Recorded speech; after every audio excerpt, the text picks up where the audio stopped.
Bago tayo magsimula, pwede bang pahingi ng like at mag-subscribe ka na din sa ating munting channel para ganahan pa ang Kagingo nyo mag-upload araw-araw at kung mayroon mga maiiksing ads na lumabas sa ating video, huwag nyo na i-skip mga Kagingo dahil malaking tulong na yan sa ating channel. Tayo na at simulan na natin ang bagong kabanata ng pinakamalakas na assassin na nabuhay muli sa mahinang katawan ng ikatlong Panginoon na si Sorayang.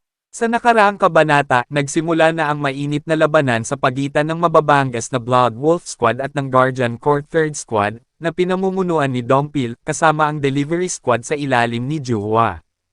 Dahil sa brutal na ambush ng mga halimaw na lobo, unti-unting nabawasan ang kanilang puwersa na nanatili sa depensa, dahilan upang magdesisyon sina Dompil at Juhwa ng paraan upang mabilisang umatras.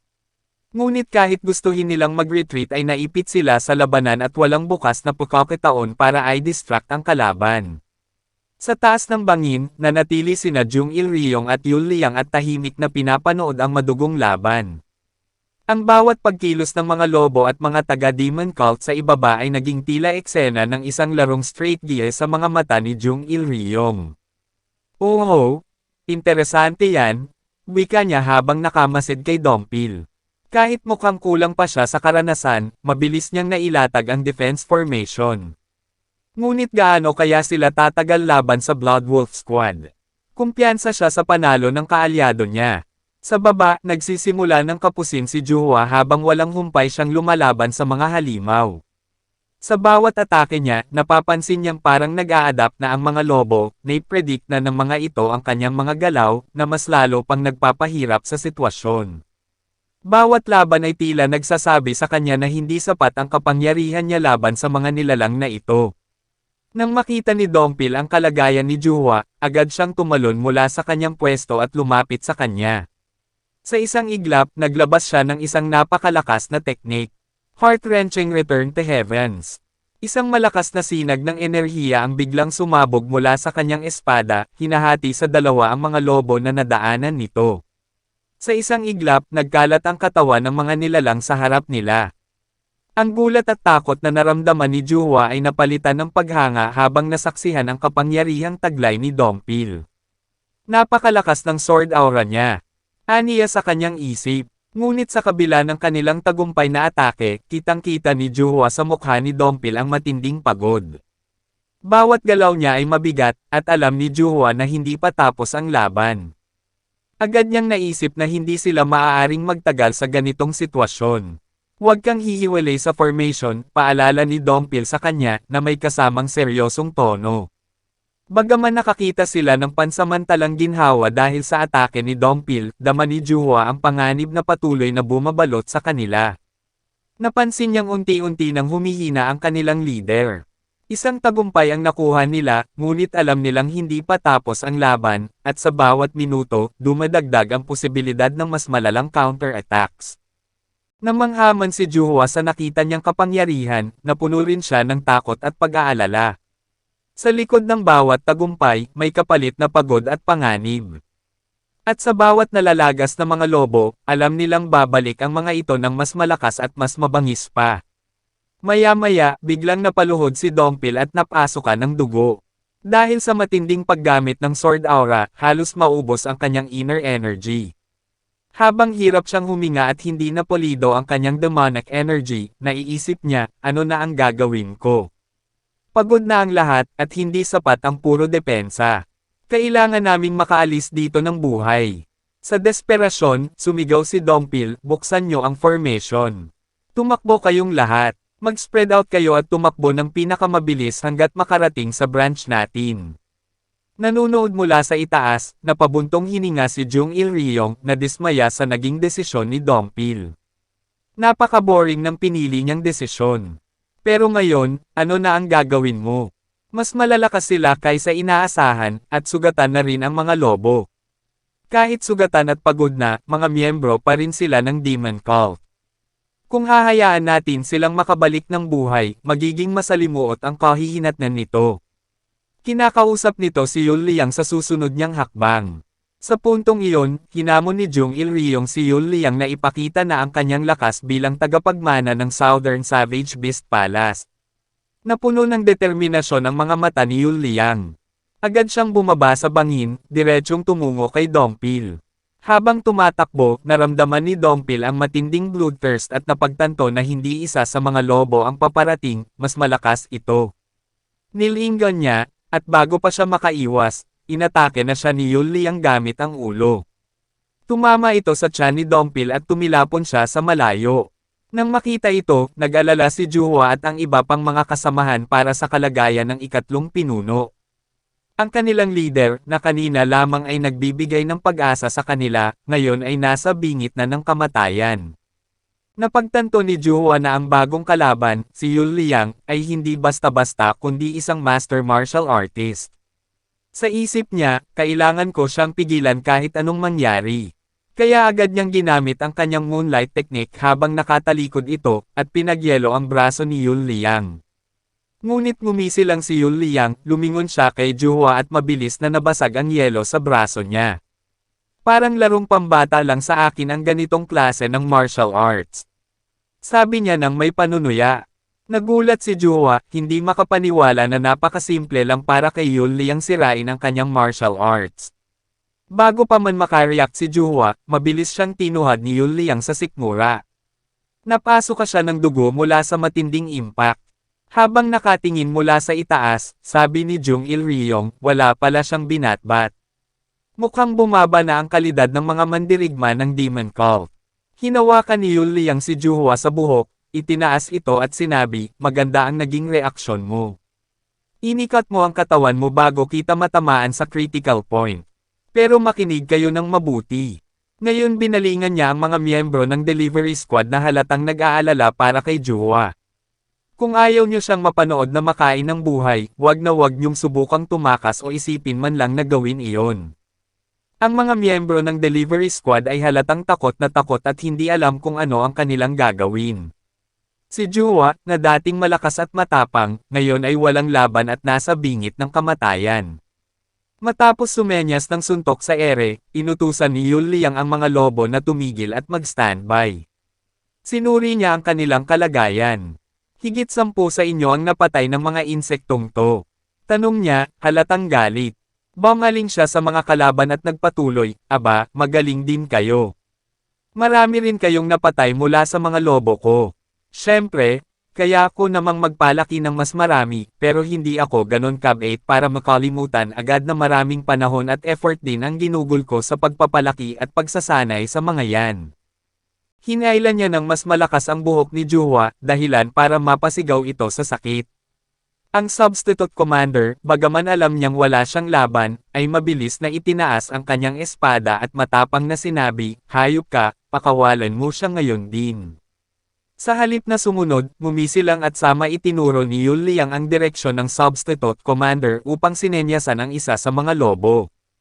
May asong kamakahol, aniya ng may malamig na tono. Patayin mo siya, utos niya rito. Sa isang iglap, sinunggaban ng lobo ang ulo ng substitute commander. Hindi. Umalis ka dyan. Sigaw ni Dongpil, na hindi makapaniwala sa mabilis na pangyayari. Ngunit huli na. Nasakmal na ng lobo ang ulo ng kanilang kasamahan. Habang pinanonood ni Yul Liang ang eksena, ngumiti siya ng malamig. Kay gandang pakinggan ng tunog na ito, sabi niya kay Juhwa, na hindi makapagsalita sa takot at galit. Inangat muli ni Yul Liang ang ulo ni Juhwa habang sinasabunutan ito, at dinagdag, manood kang mabuti habang kinakain ng buhay ang tauhan mo. Sa tindi ng galit, kahit halos maubos na ang kanyang lakas, muling tinipon ni Dongpil ang natitirang enerhiya at itinuro ang espada niya kay Yul Liang, isang desperadong pagtatangka upang makaatake. Ngunit mabilis na nakailag si Yul Liang na tila hindi nababahala.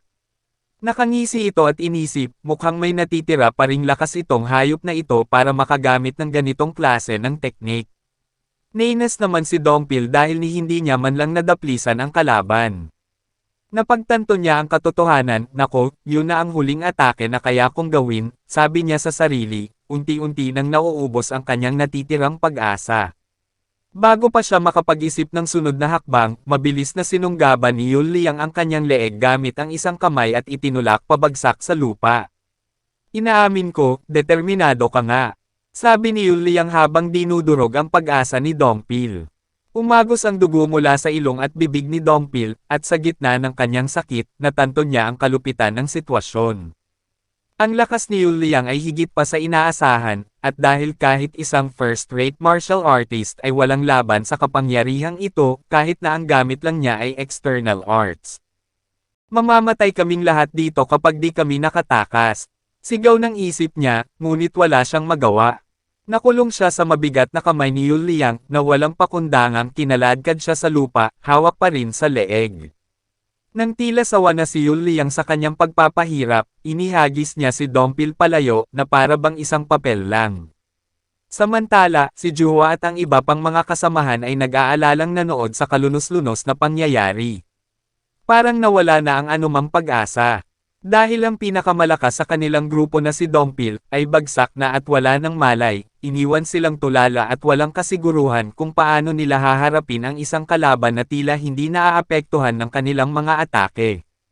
Habang tinatapakan ni Yuliang ang ulo ni Dongpil, ngumisi siya at tumingin sa mga lobo niya, kanina pa kayo naghihintay.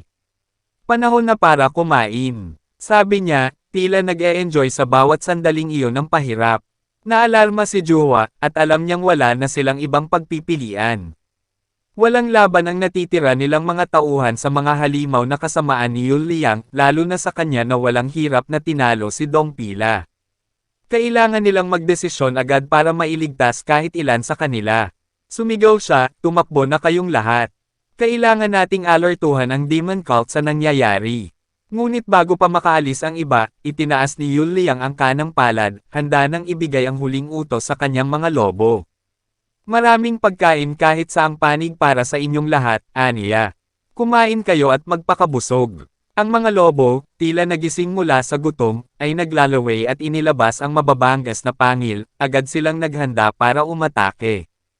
Pero hindi lang sila ang tinawag ni Yuliang, pati ang lahat ng mababangas na hayop sa gubat. Lumabas mula sa dilim ang mga leon, oso, at iba pang mabangis na nilalang, lahat ay tila gutom at sabik sa dugo. Napapaligiran na ang kakaunting natirang mga kasapi ng Demon Cult. Nakabilog sila, walang daan para makatakas. Ang bawat isa sa kanila ay alam na malapit na ang kanilang katapusan. Ngumisi si Yuliang at nagsalita muli, ang mga katawan ninyo ay pagpipire-piresuhin, at makakaranas kayo ng sobrang sakit na kamatayan na hindi nyo may imagine. Ang bawat salita niya ay naghatid ng takot sa kanilang mga puso, habang papalapit ang mga halimaw na handa ng sumalakay at gawing biktima ang mga natira.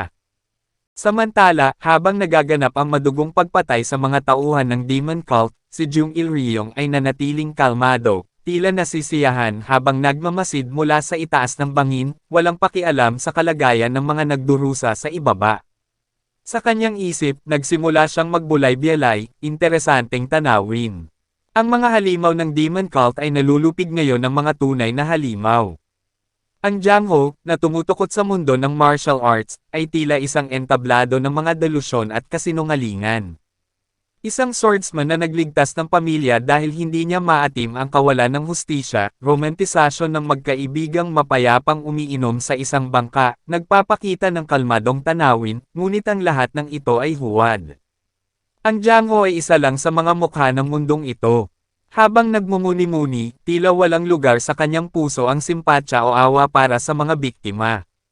Idinagdag pa niya, hindi ko man ito gustuhin, ngunit umiikot ang mundo sa isang batas na gustong-gusto at pinagsisigawan ng mga taga-Demon Cult, ang batas na tanging malalakas lang ang magwawagi at mabubuhay. Kumain o magpakain, yon ang batas ng mga halimaw. Sa huli, hindi ba't mga halimaw din ang mga tao? Ano ng hakbang, pagpipire-piraso ng mga katawan, panlilinlang hanggang kamatayan, hindi ba't tayong lahat ay nagpapatayan para sa layuning marating ang pinakatuktok? Habang nakikita niyang kinakain ng mga mababangas na hayop ang mga bangkay ng mga tauhan, nabuo sa kanyang isipan na ang moralidad, etika, at lahat ng konsepto ng kabutihan ay walang halaga sa mundo ng mga halimaw. Nagtanong siya sa sarili, hindi ba ang dahilan ng ating pamumuhay sa mundong ito ay upang makaligtas at umakyat sa itaas, anuman ang kapalit? Samantala, nakabalik ang malay tao ni Dongpil. Sa kabila ng sakit at pagkapagod, pinipilit niyang bumangon kahit nakadapa pa rin siya sa lupa. Ang galit kay Yuliang ay nag-aalab sa kanyang dibdib, ngunit sa harap ng karumaldumal na sitwasyon, tila wala siyang magawa. Tumatawa lamang si Yuliang nang makita siyang nagpupumilit bumangon, at sinabing, hindi mo na kailangang pilitin ang sarili mo na lumaban. Mamamatay ka lang din naman gaya nila. Habang nagpupumiglas at patuloy na sinusubukang itayo ang sarili, iniisip ni Dongpil, batang Panginoon, paano ko iligtas ang mga miyembro ng squad mula sa impyernong ito at magampanan ang aking tungkulin. Ang bawat sandali ay masakit para sa kanya, ang di makabangon habang pinapanood ang kanyang mga kasamahan, lalo na si Juhwa, na patuloy na lumalaban sa kabila ng tila wala ng pag-asa. Ano pong gagawin ko? Paulit-ulit niyang tanong sa sarili, na tila humihingi ng gabay sa gitna ng kanyang kawalan ng lakas. Sa ganitong sitwasyon na tila walang pag-asa, tila ang batang Panginoon lang ang nakikita niyang liwanag na kayang baliktarin ang mga pangyayari. Ngunit wala ito ngayon sa kanilang piling. Iniisip niya na kung narito ang batang Panginoon, ano kaya ang gagawin nito? Si Juhwa naman ay nasa parehong sitwasyon ng desperasyon, habang patuloy na dumedepensa, iniisip niya, kailangan kong makaisip ng paraan para makaalis kami dito. Kailangan kong mag-isip, bilasan mo Juhwa. Siguradong may paraan. Hindi ako pwedeng mamatay ng ganito na lang. Determinado siyang mabuhay lalo na ngayong nagkaroon siya ng ikalawang pagkakataon para mabuhay pagkagaling sa chi blockage. Ngunit habang siya'y nag-iisip ng paraan upang makatakas, isang malaking lobo ang papalapit mula sa kanyang likuran, handa nang umatake. Wala na siyang sapat na panahon upang makailag. Ngunit sa isang iglap bago pa siya matamaan, nakita niyang nahiwa ang katawan ng lobo mula sa itaas. Isang malaki at mabigat na espada ang bumagsak mula sa ere, at mabilis na bumalik sa kamay ng naghagis nito. Sa gulat ni Juhwa, nakita niyang walang iba kundi ang ikatlong batang Panginoon ang may hawak ng espada, na ngayon ay tumalon sa ere at sinalo ito. Ikatlong batang Panginoon. Sigaw ni Juhwa, puno ng paghanga at pag-asa. Maging si Jung Il-ryong at si Dongpil ay nagulat sa biglaang pagdating niya. Para sa Delivery Squad at Third Squading Demon Cult, ang batang Panginoon ang kanilang huling pag-asa sa gitna ng tila walang katapusang kalamidad. Casual na sigaw ni Hajen, ang daming mga halimaw dito, hassle. Agad niyang iwinasiwas ang kanyang espada, at sa isang malakas na hampas, ang lupa ay nabiyak, nagkaroon ng malakas na pagyanig, at ang lahat ng nadaan ng lobo ay nahati sa dalawa, natiyak ang kanilang kamatayan. Isang malawak na pagsabog ang naganap sa paligid, nagpatalsik ng mga bato at alikabok sa ere. Sa gitna ng kaguluhan, dumagsa pa ang mga lobo, pumaligid sila kay Hajen, handang umatake ng sabay-sabay. Ngunit ngumisi lamang si Hajen, at walang takot na sinabi, magaling. Mas maganda yan na sabay-sabay kayong umatake sa akin. Sa isa pang atake mula sa kanyang espada, lahat ng lobo na nakapalibot sa kanya ay nahiwa, bumagsak ang mga katawan nito sa lupa na parang mga pinutol na damo. Nagulat si Yuliang sa eksenang kanyang nasaksihan. Nanlaki ang kanyang mga mata at di siya makapaniwala, aniya sa isip niya, sino tong hayop na ta? Habang kumikiskis ang kanyang mga ngipin sa sobrang galit. Ang lakas ng demonic presence ni Hajen ay di mapagkakaila, tila isang mabagsik na halimaw na mas mabangis pa kaysa sa kanyang mga lobo. Nang bumaba na sa lupa si Hajen, ang kanyang katawan ay napapalibutan ng mabagsik na demonic energy na tila umuusok mula sa kanyang kaloob-looban. Ang hangin sa paligid ay bumigat, at ang mga sugatan at pagod na miyembro ng squad ay napatingala sa kanya. Si Juhwa, kasama ang ilang mga miyembro na halos di na makatayo, ay lubhang kaawa-awa nang tignan ni Hajen ang kanilang kalagayan. Ang iba sa kanila ay naputulan na ng kamay, habang ang iba naman ay nakahandusay na sa lupa, walang malay o nag-aagaw buhay. Si Dongpil, sa kabila ng kanyang kahinaan, ay sinubukang bumangon, halos hindi makapaniwala na nagkaroon ng realidad ang kanina'y hinihiling lang niya. Si Hajen, na tila wala ni Katie-ting na pakialam sa lupon ng mga kalaban, ay tumingin sa kanila na may malamig na titig. Sa totoo lang, wala akong panahon para dito ngayon, aniya, pero papatayin ko na rin kayong lahat bago ako umalis. Walang alinlangan sa kanyang tinig, parang isang pangkaraniwang bagay lang ang pagkitol ng buhay sa kanya. Kahit na iba ang kanyang layunin sa pagdating doon at hindi niya kayang magbulag-bulagan sa ginawa nito sa kanyang mga kasamahan. Handa siyang ipaghiganti ang mga ito sa lalong madaling panahon, at sa kanya aatakihin ang kanyang ipinunta rito si Jung Il-ryong. Bago pa man siya magsimulang kumilos, unti-unti siyang lumingon, tumitig sa isang direksyon kung nasaan si Jung Il-ryong mula sa itaas ng bangin, nagmamasid mula sa malayo. Nang magtagpo ang kanilang mga mata, nagpakawala si Hajen ng mas matinding demonic energy. Isang mabigat na aura ng bloodthirst ang sumabog mula sa kanya, tila napalibutan siya ng mga kidlat ng enerhiya. Ang matalim na tingin ay napalitan ng isang nakangising si Hajen, isang malademonyong ngiti ang umakyat sa kanyang mga labi. Maghihintay ako ng kaunti pa, sabi niya ng puno ng panunuya, saka ko gagawing sashimi ang laman mo. Ang boses niya ay puno ng pagkasabik na makadaupang palad muli ang mortal na kalaban, tila isang halimaw na nag-aabang ng tamang oras upang manghuli. Sa kabila ng kawalan ng pag-asa, dumating ang sagot sa malaimpyernong sitwasyon ng Demon Cult. Sa pagdating si Hajen, magsisimula ang panibagong sagupaan laban kay Yul Liang at kay Jung Il-ryong. Abangan ang kanilang paglalaban.